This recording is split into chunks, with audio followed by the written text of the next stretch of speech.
With all of our new live streaming tools, Riverside is perfect for webinars and other live events. And now we've added the ability to collect the names and email addresses of those watching your live events via Riverside. Here's how it works. Here I am in my Riverside studio for live events called Office Hours. I'll click the three dots and then go to the studio settings. If you scroll all the way down, you'll see the ability under the audience info section to enable audience registration.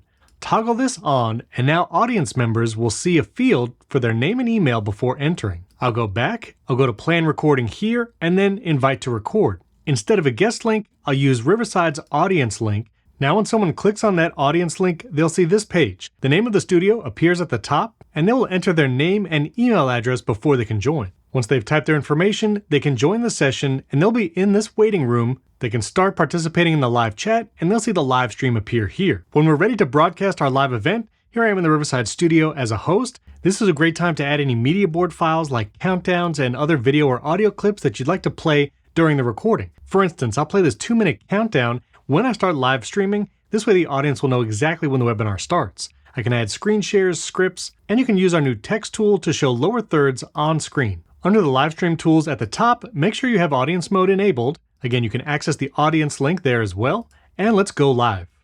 As you can see, this is what the audience will see during the live stream. I have my media board file playing large here, and they can request a live call-in here at the bottom. If you want to learn more about audience mode, check out the video on our YouTube channel where I explain all the features like live call-in, the chat, and more.